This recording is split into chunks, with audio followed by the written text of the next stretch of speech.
I forgot to record, but it's okay. I'll start recording right now. So my name is Bella Babalumian. I'm the founder of the Embody Wellness Institute, which started here in Rio de Janeiro, where I am.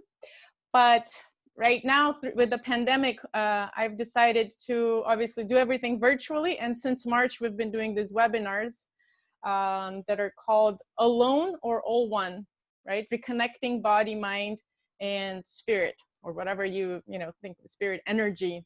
And today, I have with me Nimisha Gandhi, who, interestingly, last 2 weeks ago, we had Leora, and all the three of us were roommates many years ago. I don't even want to count the number of years. But, and a little bit of a, somewhat of a personal information, but all of us, we were actually 4 roommates, all 4 of us were struggling with some kind of strange health issues related to, we knew it was related to the food we were eating, right, Nimisha? And it was like, some kind of digestive issues, some, the symptoms varied, across the roommates, but we all knew that there was something happening. And it was kind of a shot in the dark. We kept trying different things and none of us could figure it out. And we kept going from doctors to doctors. At least for me, it lasted for about 4 years until I became a holistic nutritionist and, started figuring things out. Leora became a health coach and is also working with food and the importance of food on our health. And Nimisha, she's working on something really interesting that that's kind of I think for me, it was the missing link to really figuring out my health issues. So it's about gut health, right? So Nimisha is not only a, specialist in gut health, but she works through it with functional medicine, with Ayurvedic nutrition, and she's the founder of the Moon Cycle Nutrition. And I really want to hear more about what, why Moon Cycle Nutrition, what it's all about. But what we're going to talk about today is really one of those things that I really love, is where we integrate a lot of different aspects of our, not only of our health, but, environment in this case, our gut health, fertility, and also a lot of number of health issues that spring from our digestion, spring from imbalances in our digestion. A lot of people, even conventional medicine is coming to the conclusion that, our gut health is not only important for our digestion, but also for our immunity, for our mental health, right? So you'll be able to tell us much more about it. So without spending too much time on, the introduction, I want to hand it over to Nimisha. Welcome. I'm really happy to see you after 20 years. And thank you for taking time to share your valuable knowledge with us.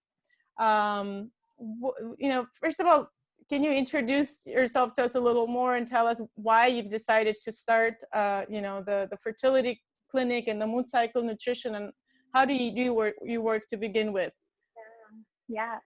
Well, thank you, Bella, for having me on your platform. I think what you're doing is amazing. And we have such a nice history together. We were roommates sharing one room, sharing each other's clothes and cooking together, and just so many fun memories. And one of our connecting links was our gut health. And even for me, my journey really began in college.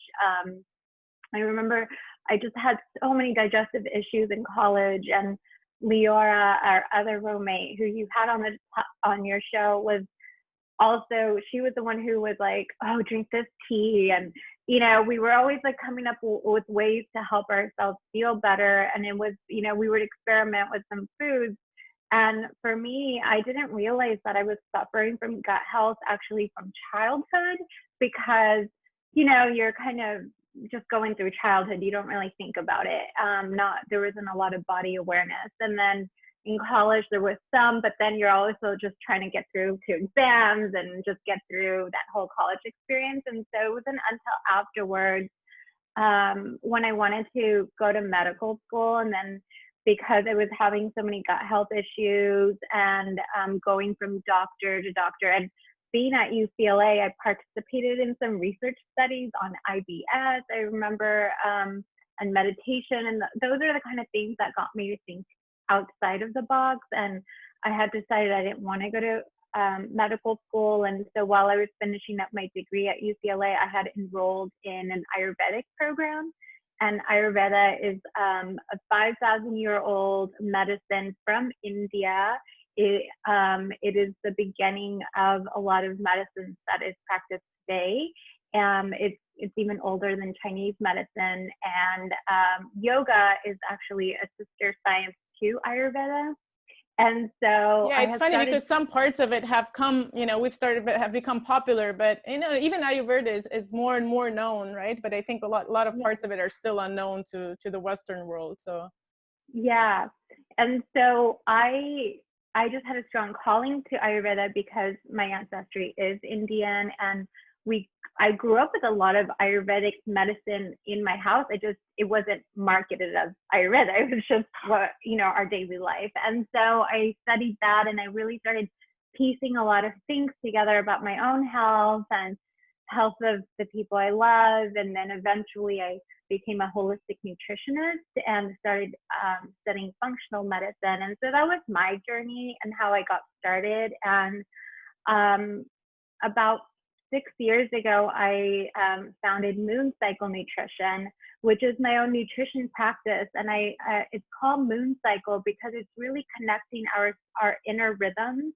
our own cycles, getting to know our own inner wisdom and connecting it to the outer wisdom.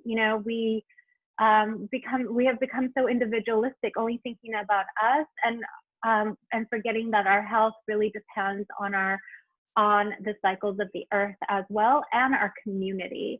And so all of that is integral. And so that is the foundation between Moon Cycle Nutrition. That's so beautiful and so important for the current world we're living in, right? Because we're seeing so many imbalances in our environment, even right now. As my mom is there, in California, the fires are devastating. You are in San Francisco, it's even worse. And it's we forget that the environment is directly, the environmental well-being is directly reflecting on our health and well-being. And so it's really I really wanted to sort of for you to explain a little more of that. What is this connection? Because we all kind of intuitively understand that environmental health is important for us, but aside from pollution and things like that, what are the direct links that we can find for our gut health and for overall health and well-being? Yeah. Should I just jump right into my presentation then, and then that'll answer that question? Yeah. Yeah. Sounds great. Yeah. Go ahead. Yeah. And so, okay, I'm going to invite everyone to close their eyes and do a quick little meditation journey with me. And this is going to answer Bella's question in a very visual way. So if everyone can just close their eyes and get comfortable in your seat, it doesn't matter if you're sitting upright, if you're laying down, just be comfortable. And just start connecting to your breath, letting it slow down, and let your heart rate match the rhythm of your breath. Longer, slower, deeper, softer. And now see yourself in a meadow, barefoot, and it's just before sunrise. And you look up and you see millions of stars above you. And beneath you, in your bare feet, you dig your feet into the soil. It's warm, it's moist, and it feels really good to your toes. And you feel a tingling sensation traveling up your feet, to your calves, all the way up to your pelvis, your abdomen, up to your chest, your lungs, your throat, your face, and to the crown of your head. And this tingling sensation rises up to the crown of your head, and you're surrounded in a white light flowing from the crown of your head back down your body, your hands, your torso, your legs, and back into the earth. and you're radiating with awareness.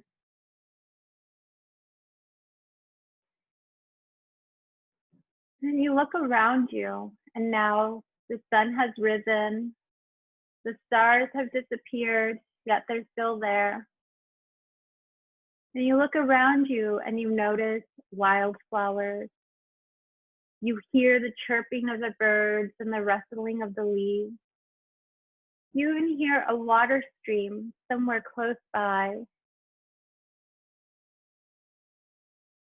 And you see all these vibrant colors.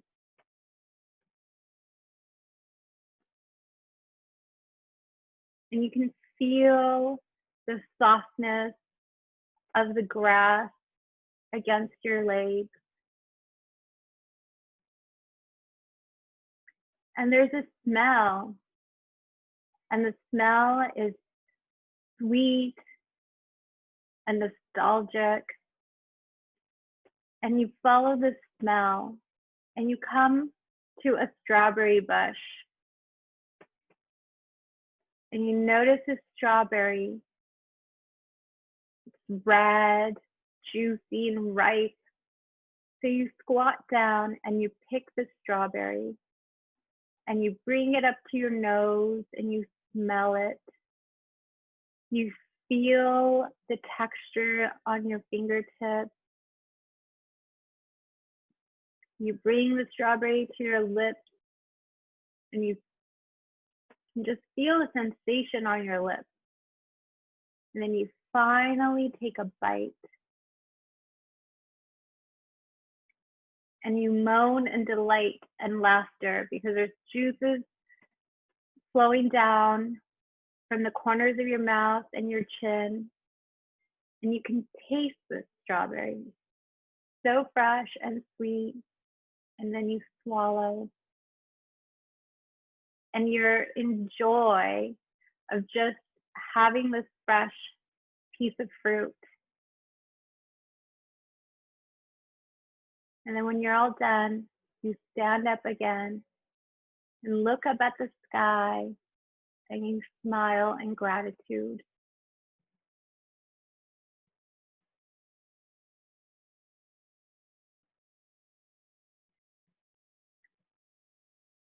Now when you're ready, you can open your eyes and keep your gaze soft.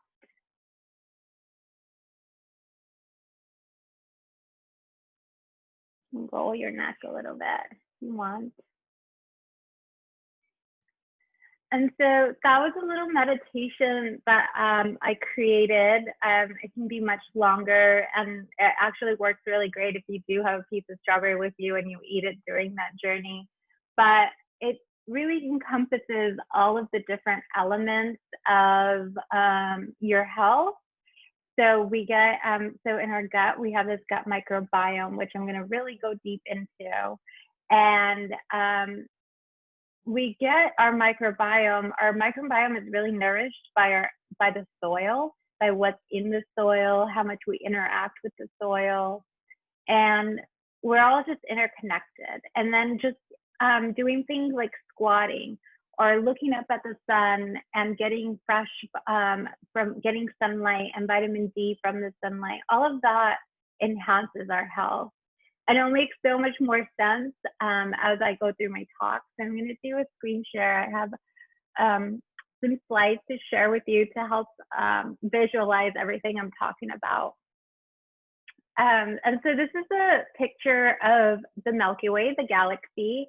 And there are an estimated like 250 million stars in the Milky Way. Yet in our gut, the bacteria, the viruses, what encompasses the microbiome, we have at least 3 trillion microbiome. So if you ever look up at a night sky in the countryside and it looks so dense with stars, imagine it 10 times more dense, and that's what's in your gut. And that is, I just think that's just so beautiful and so powerful, and we're carrying this life inside of us all the time. And so what is the gut microbiome? What is the microbiome? So our microbiome isn't just limited to our gut. We have a microbiome on our skin, on our eyelashes, in our armpits, in our, just all over. Even our scalp has its own microbiome. But for our purposes, we're going to focus on the gut microbiome, which is in our large intestine, because that is the biggest concentration and that has the most influence on our health. And the human microbiome is composed of bacteria, fungi, viruses, and cells. And they impact our physiology in both health and disease. And it's referred to the micro residing from our mouth to the gut microbiome is from our mouth to our colon. And the microbiome is also our gut microbiome is also what is responsible for our immunity. So 75% to 80% of our immune cells are inside of our gut. So our gut is actually really responsible for like how well we feel. Just anything from getting like a regular cough and cold to anything like an autoimmune condition to asthma, all of that starts in our gut. And so if we can keep our gut microbiome healthy, we're able to keep our immune system healthy and better be able to fight off diseases or recover from diseases. So oftentimes, when I'm working with people, just even on fertility things, but then they tell me like, yeah, when they get a cold, they're sick for the entire month. And that's not completely normal to be out for, sick for a whole month. Something like a cold, you should be able to recover in 7 to 10 days, maybe 15 days. It shouldn't take a whole month. And then there are people who are sick perpetually. Like it seems like every other month they're sick. And so when I see things like that, the first thing I think about is like, what's going on with your gut? Because that's where your immune cells are, and to how to really fix that. And so the gut-brain connection, we're always, we've always used these terms like listen to your gut. We have butterflies in our stomach. We get that tight sensation when we're nervous. That's all coming from the sensation in our gut. So our microbiome is also referred to our second brain, our largest sensory organ, and our hormonal system. So all of that also is our intuition, and the stronger, the more we nourish our gut, the stronger our intuition can actually be, and we're able to listen to our gut and make better decisions. And so our decisions don't purely come from our brain. It really does come from this intuitive place deep within ourselves, and that's our inner wisdom. And our gut health plays a huge importance in that, because if we're malnourishing ourselves, like just processed foods like sugar and soda and things, it can be harder to listen to what our body is really telling us, versus if we nourish ourselves with things like fermented food, lots of plants and vegetables, and things that really strengthen our guts and feed our guts, our intuition can be better, our decision making can be stronger too. And I'm not going to spend too much time on the hormonal part, but I did want to point out that a lot of our hormones are also produced in the gut. So if you have an autoimmune condition like hypothyroid, or you're struggling with fertility, or you have extremely bad PMS, or you're even having trouble sleeping. And for men, if you're having trouble with your sperm count or something like that, you would also want to look into your gut, because testosterone, melatonin, all of that is produced in your gut. And if it's not produced in your gut, it's metabolized in your gut. So like, for instance, if you have estrogen dominance, that could be because you're not, you're constipated and you're not eliminating it. And so then the estrogen builds up in your body. So it's all related to your gut. And in Ayurvedic medicine, the oldest form of medicine, in Chinese medicine, Tibetan medicine, all of that always, the first thing they say is all health starts in the gut, in the fire in your belly. And so it's really, and now Western medicine is really catching up to this idea of gut health. And their answer is take probiotics and things like that, but it goes much deeper because we want to actually fix the food we eat. We want to strengthen our the cells in our gut as well. Nimisha, can I ask you a quick question? So Yeah. we've had a very marked increase in autoimmune diseases in the last, decade or so, right? Do you think that there's a link between, what you're describing as, some of the gut imbalances and this increase that we've been seeing, and how it could be corrected potentially? Yeah. So, that is because, when it's really important to understand this, it's like, so when we're born, when we're in our mom's belly, our gut, the baby is sterile, doesn't have any kind of gut microbiome. But when the baby is being pushed through the vaginal canal and is exposed to all of the fluids, that is when the baby's microbiome starts developing, because the baby is like sucking it in, it goes into the eyes and all crevices, right? And so it really depends on how healthy the mother's microbiome is, during and before pregnancy, and then when she's pushing the baby out. Now, babies who are born via C-section, they don't get exposed to this. And it's no longer something that's debatable. It's just well known that babies who are born via C-sections, they're at a higher rate of autism, asthma, eczema, psoriasis, eye health issues, like all of these things. And that is because they haven't been exposed to this gut microbiome. So if you look at a baby's microbiome who's had a vaginal birth versus a C-section, and you look at a graph, the microbiome of a C-section baby is almost like gone. It's not there. And so to help these babies recover, what they do is they take the mom's vaginal microbiome and they swab the baby with this with the fluids. And then you can do a lot of things, and there are ways to recover. So there's it's called the GAP diet. And so if you put children on this gut and psychology diet, where it's all about feeding that gut microbiome, a lot of the autistic cases those diagnoses are reversed. So wow. It's really, it's really powerful. And so that's how we get started with our microbiome, and and even if we had a rough start to life, if we weren't fed properly or birthed, vaginally, we still can recover. We still have, the opportunity to feed ourselves. Does that answer your question? Yeah. Well, I'm just curious, like, what are the things that we do now, in our adult life that make us more exposed to, or, that compromise our gut health, I guess? Right. So that one, so the start of your birth plays a huge role, because that's kind of what sets up your chances and risks for autoimmune diseases. So even babies who don't they're not going to get, let's say, hypothyroid in childhood, but they might get it later on in life. So that is one thing. The other thing is our environment and what our environment, if our earth is not healthy and fertile, our bodies won't be. So if we are constantly breathing in toxins from, let's say, polluted air, wildfire air, any of that, it's affecting our microbiome. When we're farming and we use pesticides and GMOs, which is so popular now, right? Most of the food is GMO, genetically modified, or not organic. Those pesticides kill off our microbiome.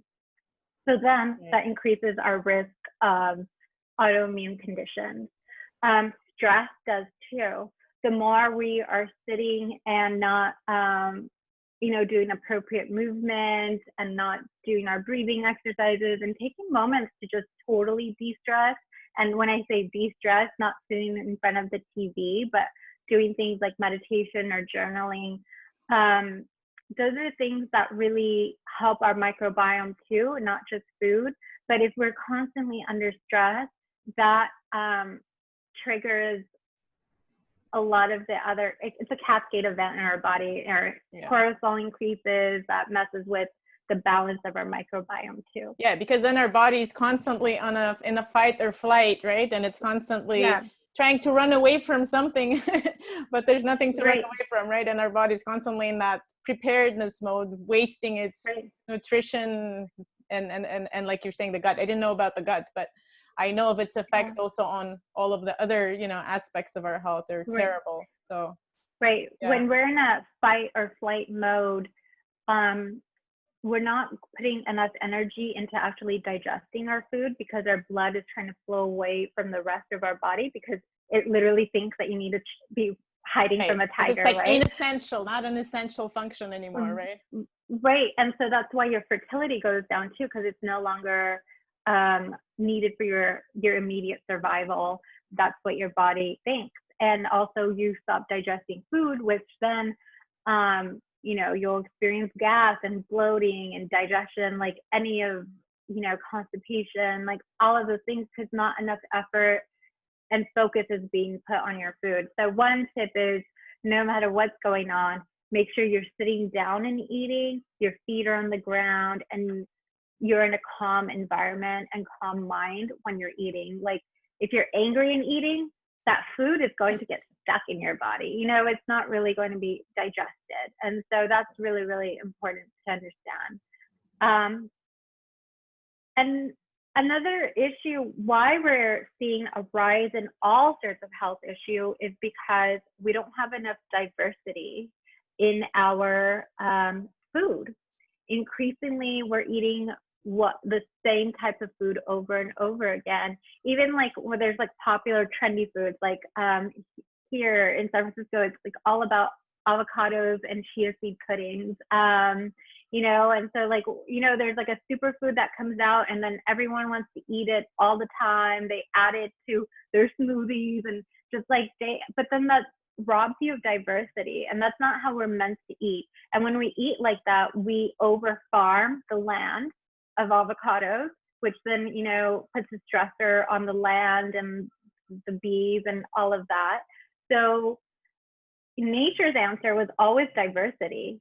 We have seasons and things grow in seasons. So, you get oranges for a certain set of months, then you get apples for a certain set of months, you get blueberries for a certain set of months. It's not supposed to be a year-round thing. And we really and when we do that, we introduce different antioxidants in our body and different types of fiber and even different types of prebiotics that then get converted into those probiotics that feed our gut microbiome. So diversity is so, so important. And not just what's on your plate, but diversity in your neighbors, in your activities, your mindset, that also really impacts our health as well. So diversity is a good thing all around. Yeah, I completely agree, because we were made to be hunters and gatherers, right? Like looking for different foods and guiding ourselves by the colors and smells, like you did in the beautiful meditation that you did, which actually reminded me of being like in Armenia in the forest. And it's like, we still have the wiring, to do that, but we don't use it anymore, right? And like you said, we just follow trends, or even worse, we don't even follow the trends, and we stick to like the bread and whatnot. So it's detrimental to our health. Yeah, look at that beautiful image. Right. So like if you're always used to eating yellow onions, every now and then eat red onions. If you're used to always eating red beets, every now and then eat like a orange or a yellow beet. Really diversify it and get as much color into your plate every day as possible, because that's what's really how we're meant to eat and how we're meant to live. And this looks just so beautiful. I love this photo because it's just so gorgeous, and it really shows you the colors that nature provides for us. So what does a healthy gut look like? A healthy gut, if you did a gut test, which I don't immediately recommend, but you could do one of those tests where and it could tell you what your microbiome is like. But the healthier the gut, the more diversity of bacteria. So if you went ever to buy a probiotic supplement and then it says like 10 billion CPUs of this or whatever, the best probiotic would have at least 50 billion, and it would have at least 10 different strains. Because think about it, we have 1 trillion bacteria in our body. So if we just ate one kind of thing, we're only feeding that one species when you want to try to feed as many species in your gut. So a healthy gut looks like balanced hormones, emotional well-being, our ability to handle stress and bad news and just the ups and downs of life, instead of like going into panic every time or anger and anxiety. Are having good energy, not falling asleep after a big meal every time, just being able to go through the day without drinking cups and cups of coffee, being able to focus. Our ability to focus really depends on how healthy our gut is too. Good digestion, that's a given. Great skin health. So if you have a lot of acne or eczema or psoriasis or flaky skin, again, the deeper underlying cause can be something that's going on with your digestive system.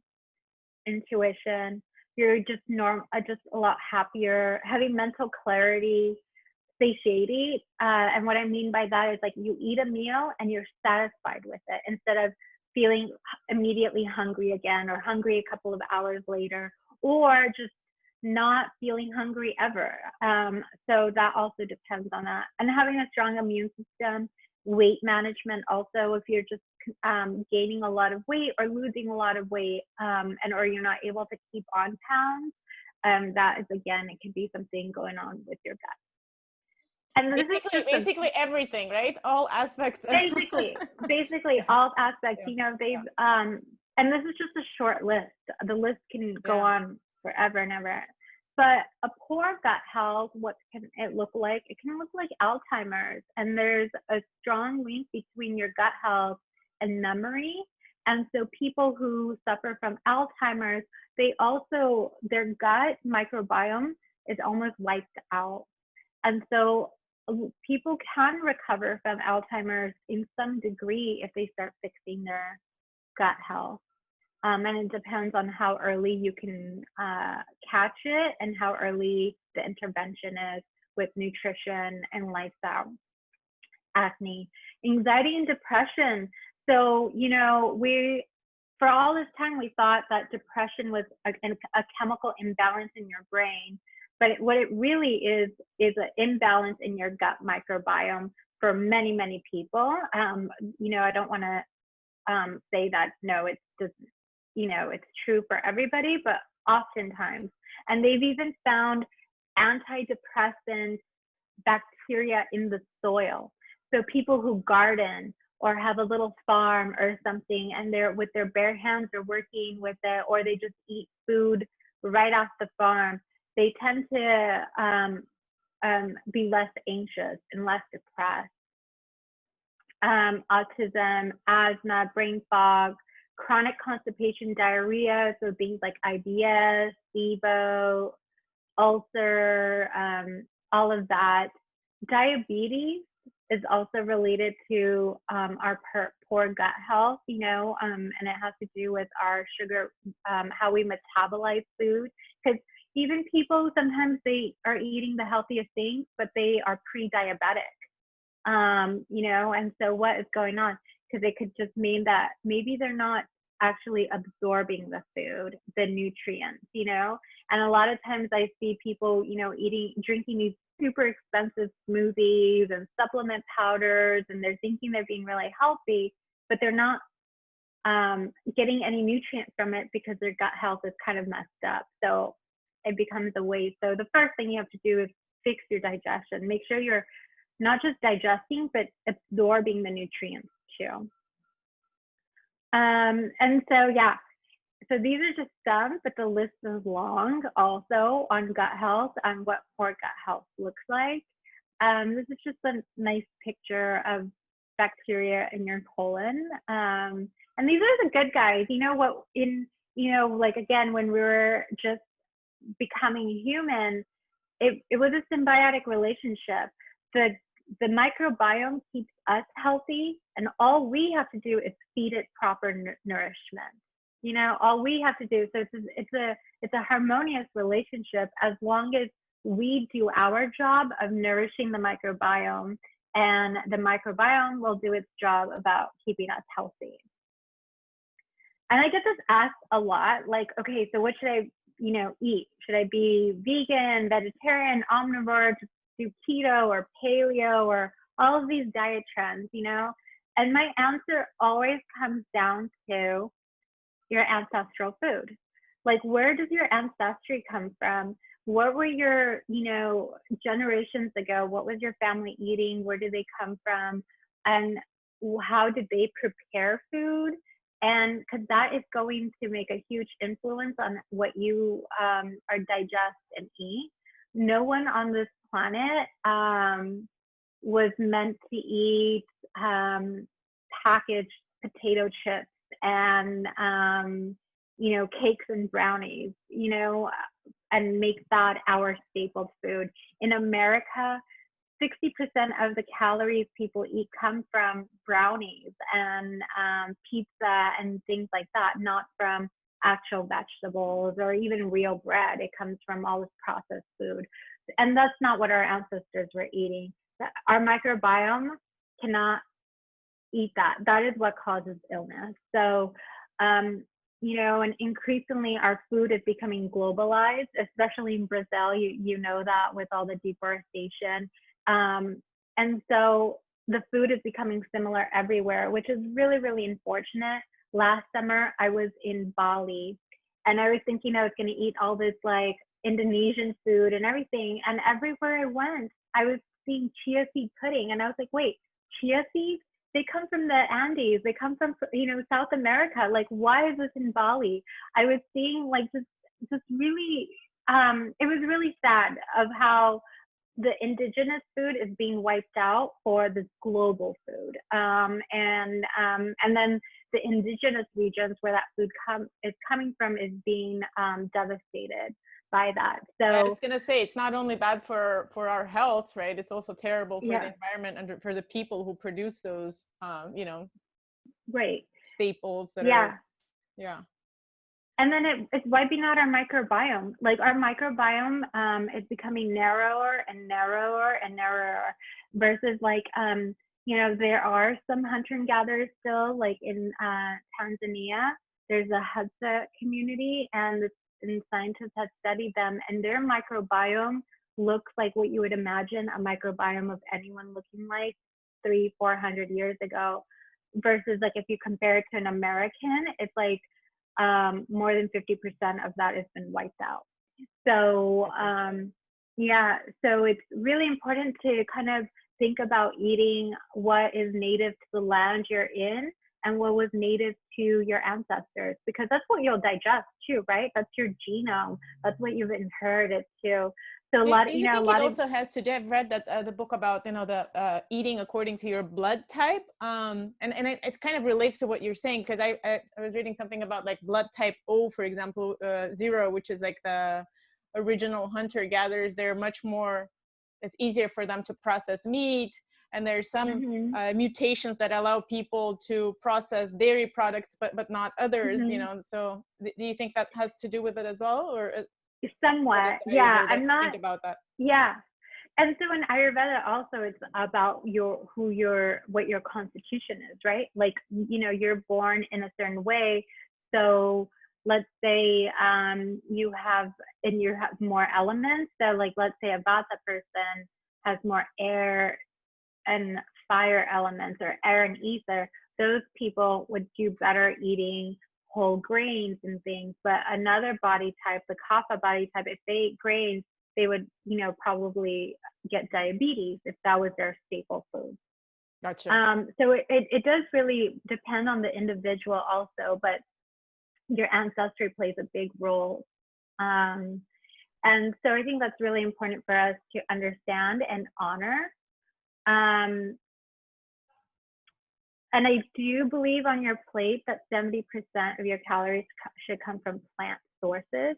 I'm not pro-vegan. I'm not pro anything. I really am not, because I do believe that if you have a healthy animal source, like not factory farm, not those makeup farms, but like a backyard chicken, like those eggs, that chicken can be really, really healthy and full of vitamins and nutrients if you can also digest it. And it's been, some people have always been vegetarian And some people, like the Nordic cultures, where it's always like, they really had to hunt, because most of the time their land is covered in ice, so they couldn't really grow.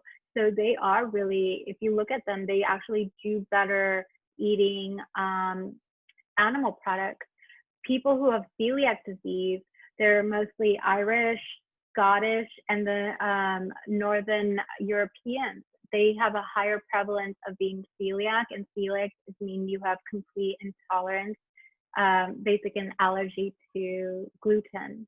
And because like they weren't really growing wheat to crop year round there, and so your ancestry can play a big role in that. But plants, and what I mean by plants, not just carbs, not just bread and wheat. I mean like actual vegetables, leafy greens, root vegetables, all of that. Yeah, just because you become a vegetarian, I've seen many vegetarians who eat like they don't eat any vegetables actually. They eat much more, processed foods and things like that, thinking that that's healthier than eating meat, which is not, right? So I really agree with you. It's really about filling your plate and your shopping cart with as many, plants and vegetables as you can. Yes. Yeah. Agreed.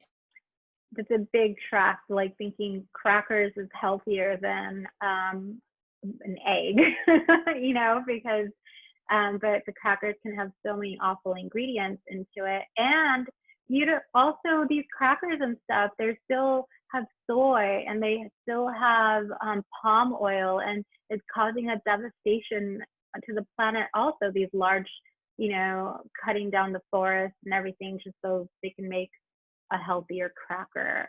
So I don't think ethically it works like that, in my opinion. I agree with you. Yeah. So your food definitely should be colorful and diverse. You want to aim to have less and less refined sugar. So anything like cane sugar, anything that's like been processed, and have limited amounts of healthy sugars. There's lots of nice alternatives like date sugar, coconut sugar, in India. So India has something called jaggery. So that would be like an ancestral food, right? Like really known to India. So I believe that every culture, every region has their own sweetener and their own honey and things.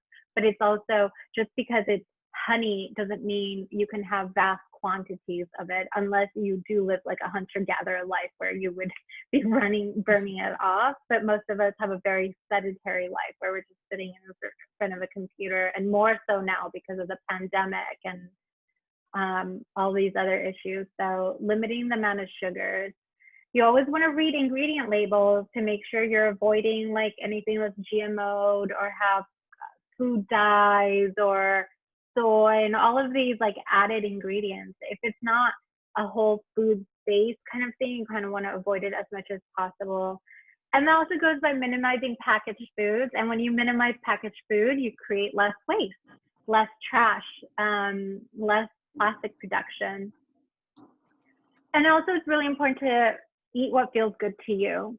Again, this goes back to, your friend might be a hardcore vegan, not eating any dairy, not eating any plants, but that doesn't necessarily mean that's the right thing for you to do. Because maybe for your health, you need to have more collagen and you need to have more protein, especially if you have celiac, if you have anemia, if you have a lot of food allergies. Oftentimes people have a lot of food allergies do better eating more collagen-rich foods like bone broths and even red meat. So it really depends on you, your ancestry, what your current situation with your health is.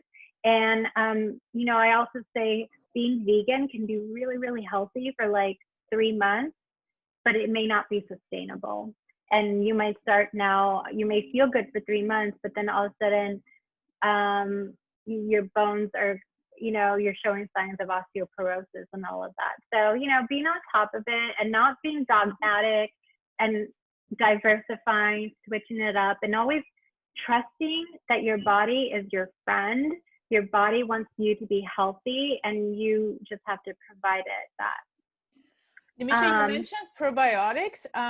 Yeah. Do you, first of all, do you recommend the refrigerated or non? Because I've seen a lot of non-refrigerated ones, and I know that bacteria are very sensitive. So, do you recommend those or not? Yeah. And also, is there any other ways to replenish our bacteria through like fermented? What do you recommend in terms of the actual foods that have more of the? Yeah.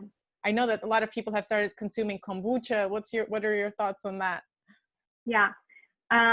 So first, just probiotics. I would work. Probiotics can be really expensive. The good ones. I would avoid anything Tell me about marketed it. like. I took it Yeah. for 3 years and like the most expensive ones, Wow. but that was the only thing that was helping me. So Yeah. I would avoid anything like now. You could even get like crackers that's like probiotic, and if it has probiotics in it. I think that's ridiculous. Like, why would your crackers have added probiotics to it? It probably doesn't even do any good. It might actually do some damage. So you want to avoid any marketing gimmicks like that. If you want to take a probiotic, I would say again, make sure it has as many different strains as possible, unless you're working with like a nutritionist and if weight loss is your goal or something specific as a goal, you might take a higher concentration of 1 or 2 types. And you want to make sure it's like 50 billion, the concentration. It really depends on the brand. I do think colder ones are better, and you should, even if you bought a shelf stable one, keep it in the fridge, because even if but the problem with the refrigerated one is that it could have been damaged in transportation from the lab to being on the truck to actually make it into the grocery store or wherever you buy it from. And then there are some that are shelf stable, which I prefer because then they have been created so they won't get easily damaged by like a heat wave or, in the transportation process of it. So I would do research actually on the brand. right. But yeah. So we can actually, if you didn't want to, I think probiotics, taking a supplement can be really helpful if you're working, consciously working on healing yourself and you need that extra concentration. But just in case you couldn't get that extra concentration, food is, you can't out supplement a bad diet, just like you can't outrun a bad diet. Like you can't exercise your way out of eating, a dozen donuts. Like you can't out supplement your meals too. And so prebiotics, and prebiotics are what is gets converted into the probiotics into your own body. And it's an everyday food that you would normally eat. Even coffee, if you get nice, organic, clean coffee and you drink the coffee without sugar and heavy creamers and things like that, coffee can be it. Green bananas, oats, seaweed, sweet potatoes, and this is just like a handful of common foods I wrote here, but the list is endless, really. And so the key is, again, eating a diverse amount of foods and eating more vegetables and eating lots of it. So making sure you have some morning, lunch, and dinner throughout the day, not just one concentration. And then you have probiotic foods, foods that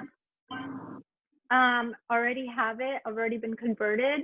And that's in your everyday foods also, like yogurt, just, like homemade yogurt or just regular plain yogurt. You don't want yogurt that has like flavored or syrups in it, like, strawberry yogurt or something. If you want to add fruit, add your own fruit to it. Kefir, kombucha in moderate amounts. I don't recommend it for everybody. People who have like ulcers or do have digestive issues, I don't recommend kombucha because it can, that seltzer, that bubbly sensation can make you more bloated. And some kombuchas have a lot of added sugar. So, in moderate amounts, like here, like you can get like 24-ounce bottles of kombucha and people just drink that, and that's a lot. It's like drinking almost like a bottle of soda. I would say limit it to like a quarter cup to half a cup a day. Yeah. Raw cheese, tempeh, every culture has some kind of probiotic food. I would love to know what in Brazil, but like in Asia, it's tempeh and kimchi.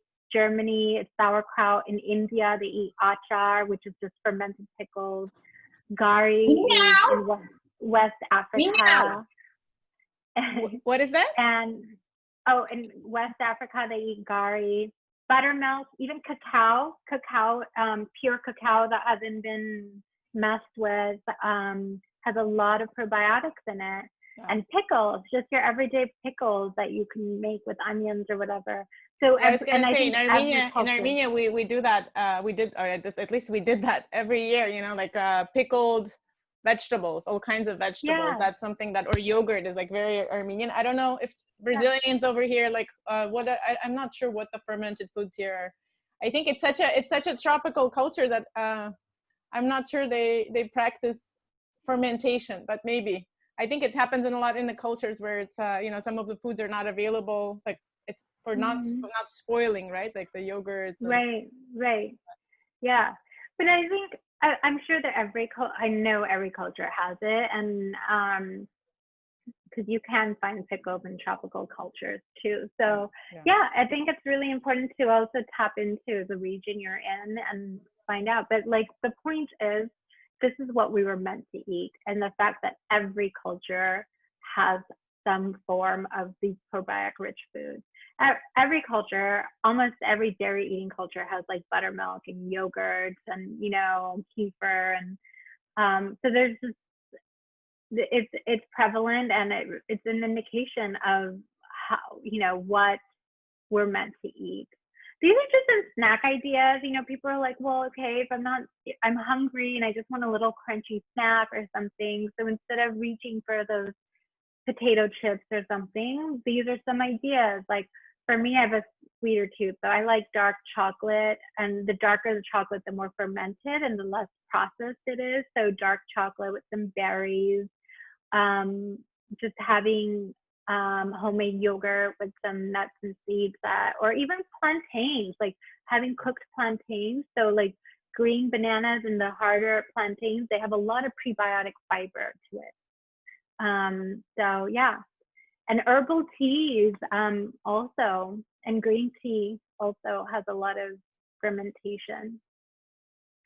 And then I want to end with this one last thing, like beyond food, sometimes we do our gut health, sometimes we get so fixated on just food, but our health is also dependent on sleep. It's also dependent on movement and hydration, meditation, what's going on in our environment. The medications we take can also really impact our gut health. And I'd be happy to work with you individually on that aspect. But, let's say you just have a minor pain and then you're quick to take that Tylenol or that Advil, and that can really mess with your gut microbiome too. And there are lots of better alternatives that wouldn't have such an impact on your body. And I'm not saying that like medications are not necessary, but we do overuse them without thinking about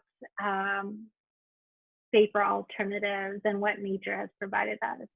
Pets, like people who have dogs and cats or live on a farm, they just tend to have a healthier gut. Because pets also introduce all that bacteria to you. So just knowing the microbiome is all around you. And then I want to end with also like a couple of, ask not what your microbiome can do for you, but what you can do for your microbiome. I know it sounds so cheesy, but it really is. Like, what can you do to nourish yourself? And if food is really difficult for you to access, or just a challenging thing for you, you can maybe work on your sleep.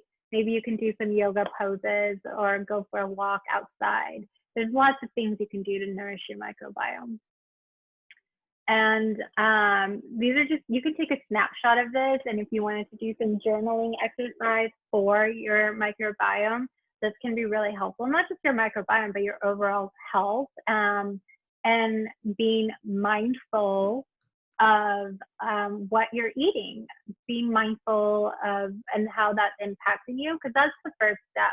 you know, just realizing what you're eating, how much you're eating, the emotions that you're eating with, and how that is going to impact your overall health. Yeah. That's amazing, Nimisha. Yeah, that's something that, you know, a lot of people don't really think of as important, but, you know, I think from our own experience, you and I and Leora, we discovered that the hard way. And it's funny that, you know, all three of us are working with this kind of, you know, helping people live a healthier life, because we know that it is possible, and it really could keep you not only healthy, but, you know, just avoid all these issues with your overall health, with mental health, and as we can see, with environment as well, which is a huge issue now. So I really appreciate these incredible tips and you know, inspiration for us to live in a more sustainable way too, because it's so important for us right now. We have a question that came up here. Do you have a quick second to answer? Yeah. So Wellington was asking, any tips about how we can recover our healthy or balanced natural appetite instinct? Is it only through instinct, or can it be guided towards the right, you know, food that really needs for the whole body system to balance and health? Yeah. So actually, like, our intuition, our natural instinct becomes even stronger when we start addressing the imbalances in our body. So a classic example is a lot of us have magnesium deficiency in our body. So if we start eating more magnesium rich foods, we stop craving. So magnesium is things like in chocolate. Cacao has it's one of the highest sources of magnesium. So that's why we crave so much chocolate or sweet things. But if we start having more magnesium in our body, and oftentimes for that recovery, I do even recommend like a magnesium supplement alongside like really magnesium rich foods, which is like in leafy greens and root vegetables. When that gets balanced, that craving for that chocolate, that sweet stuff goes away. So then our natural instinct is to not eat, overindulge in that, but also just reach for the foods that we really need for our body. So addressing any kind of imbalances nutritionally, whether it's vitamin D or magnesium, B vitamins, that can strengthen what our body is telling us, and and it's also about like resetting our taste buds, because most of our taste buds we're used to eating really sugary food and really salty food, right? So if we kind of go on like a little bit of a cleanse, like where we start cutting down these foods and replacing that with more whole foods, we naturally will and then we eat something super, like, let's say we go like 3 weeks without eating too much sugar, and then all of a sudden we have like a piece of cake. That cake is going to taste overwhelmingly sweet, you know, almost to the point where it can cause a headache. So that's how we can really reset and rebalance our system too. Yeah, and really start appreciating the real taste, right? That we were meant to enjoy, like the fruits and vegetables.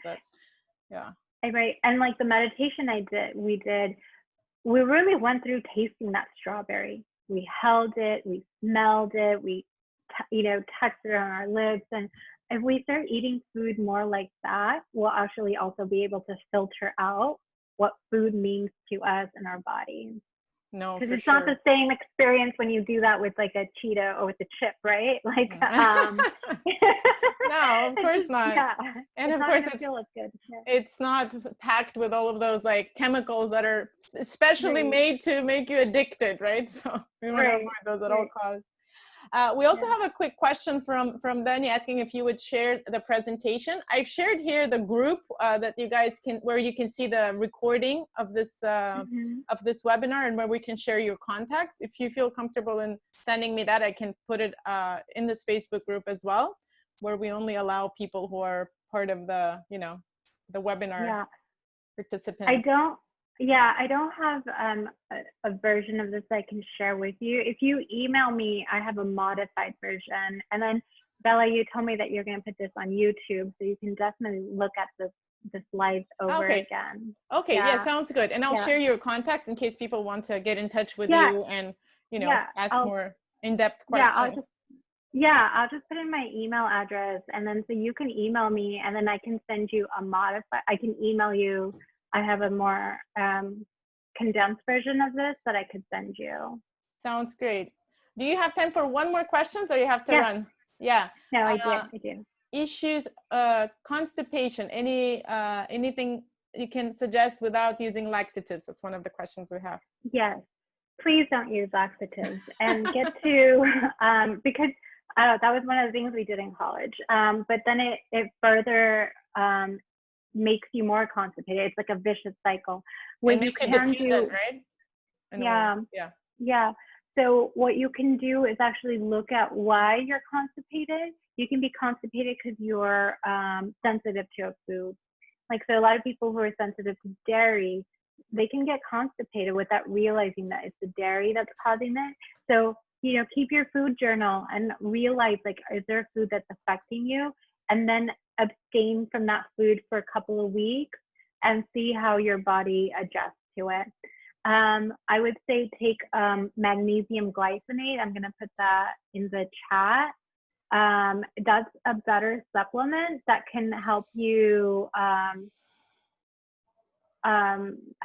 with constipation and address a lot of the other issues, but you don't want that to be your go-to. You want to also fix the food issue too, and being more hydrated and drinking even bone broth. Those are just a few tips. There's so many. Sometimes it can be like a lot of women after childbirth can have constipation issues. That's because their pelvis has been shifted or rotated or compressed. So even seeing someone like a chiropractor can help with that, or a pelvic floor therapist. Great. Yeah. Nimisha, thank you so much. I know you have to run, unless we have like a very quick one more question, but probably not. 1 second. One second. I'm just gonna set my son up for the Zoom. Okay. Yeah. While you do that, I will. So if you guys have any questions, you can type them now or say it while she's helping her son. No, Mommy, I think you had a question, or you want to write to her? I will write later. Oh, I have actually 3-4 questions. So Okay, yeah, better to write to her. Oh my God. Yeah, her son is really adorable. It's not daughter, it's son? It's my son. He's long hair. He's really cute. Yeah. Well, I think a lot of, like that's my mom. She has some more questions for you, so she'll write you. And if anyone else has any questions, I think we'll put them up into the. We'll leave your contact also in that group, so they can contact you.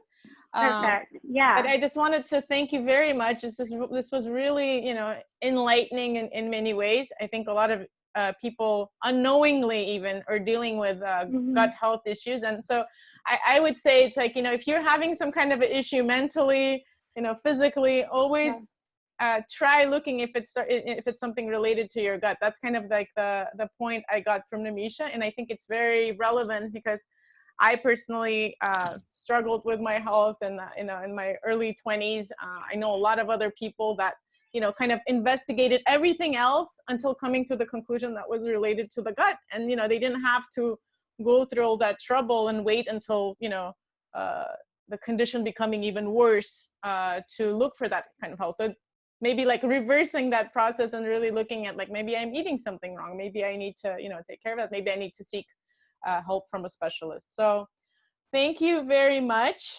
Thank you. Thank you so much. Diego, thank you. Jackie, Daniela, thank you for being here. Yeah. See you guys. See you. Hopefully see you soon. And good luck with all the fires and everything. Hopefully that'll be done soon. We're praying for all of that to be over soon. So thank you again. Thank you. Have a good night, everyone. Thank you. Thank you. Bye-bye.